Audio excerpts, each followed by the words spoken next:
dal leen ak jàmm ñu xëy tàqan yi yéene kaay xëyandoo tàmbale kook l'observateur di kat ci mondial 2022 foofee nag ca Qatar Sénégal Pays-Bas niki tey ji bu ñeenti waxtu ci ngoon jotee Lions yi nag à nos destins Sénégal nag moo ngi war a bindaat nag li nga xamante ni si moo di taarix niki ngoon la war a dajeek nag Pays-Bas coupe du monde boobee nag jàpp leen yéene kaay bi nee na nag côté càmmoñ bi nag daanaka yàqu na bu baax a baax Aliou Cissé nag la ko war rek moo di mu réinventé maanaam rek mu sosaat yeneen yi kaay yoo xamante ni si dañ fa mun a taxaw ba fexe rek ba taxawal Lions yi nag ci côté gauche boobee gannaaw bi nga xamante ni face au défi du rythme nag kaaw Sadio Mané ak syndrome Zidane naka ca atum 2002 naka nañ ko moytu ndax ca 2002 naka Zidane naka ñëwutoon naka ca lañ ko Sénégal dooree woon benn bal ci dara yéene kaay bi naka nañu fexe ba moytu loolu René Zidane naka di entraîneur adjoint naka des Bleus moom la mu xamle rek moo di mental bi naka moo ngi disséqué bu baax nag li nga xamante ni si moo di pied yi Moussa Ndiaye à la place de Nacho Moussa Ndiaye doomu Guédiawaye nag mu wutu Sadio Mané crève bi nag au cœur de la fédération sénégalaise de football le message fort du président Sall Macky Sall bataaxal ba mu dee yëkkati naka jëmale ko ci gaynde yéene kaay bi xëy na koo fësal bu bare bari Sénégal Pays-Bas Walf Quotidien ci la dikkaat pressé à fond à l'origine Aliou Cissé ne nee na pare nañ bu baax a baax Van Dijk ne na Sénégal naka nekkul ñeexul ne kenn naka si yeboo nag ñu xam ne naka match bu nara netti na lay doon seenub diggante naka Macky Sall moo ngay galvaniser al tactico ak goneem naka la ñu bëgg rek moo di fexe bu am ndam loolee ca Qatar naka Sénégal Pays-Bas ni ki ngoon naka la ñu ko bëgg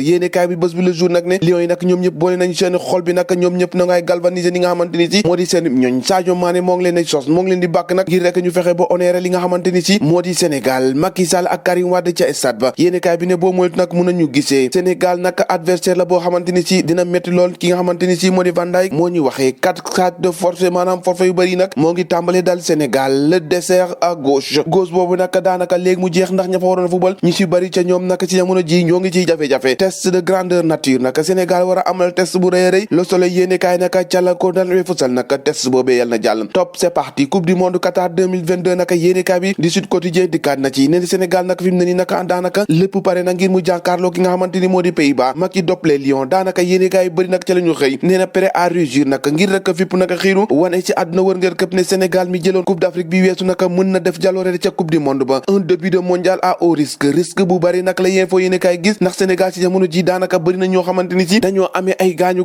loolee naka moo tiital yéene kaay ba tax nag mu ne naka ndajeek tey ji naka boo moytuwul ab risque dëgg la doon naka l'heure des comptes ba naka tàmbali na Sénégal war a dugg naka dëgg tey ji naka ci taarix war a footballaat naka ab tàmbale coupe du monde ñaar ñi mu ko def yëpp naka daal dee gañ ñuy xaar naka mba ndax li tubaab bi wax 203 danañ ko confirmer am déet ndax tey ji la war a janook li nga xamante ni si moo di waa Pays-Bas presser les oranges ñooni kaay bi ne naka fintoon naka orange yi nañ leen nal bu baax a baax ñoom waa Pays-Bas bu 16h jotee naka Macky Sall nee na le champion d'Afrique doit sortir les griffes dafa war a wane boppam fësal boppam wane ne moom moo jël coupe d'Afrique Aliou Cissé nee na am nañ ab équipe boo xamante ni équipe bu forte la kon naka yéene kaay bu bari naka di d'accord naka ci la xëy di kaat nag nee na les Pays-Bas dans la sauce des lions ab laaj la xëy dee samp nee na fi mu doon ndax dëkk boobee di Pays-Bas duñ ko def naka ci reerub gayndee niki tey ji lu mu ci doon ne yéene kaay bi ne loolu la ñu bëgg ndamu Sénégal la ñu bëgg tey ji ca Qatar yéene kaay bari nag ca la ñu xëy Sénégal Qatar niki tey ji naka bu 16h jotee ñu war cause naka xaarandi ngir am ndam ak gaynde yooyee kon ñoo ko déggandoo gaynde Njaay Mbara waaj ndam rek man koo wuti ndam li ñoo ko déggandoo jàngeen jëf ba ëllëg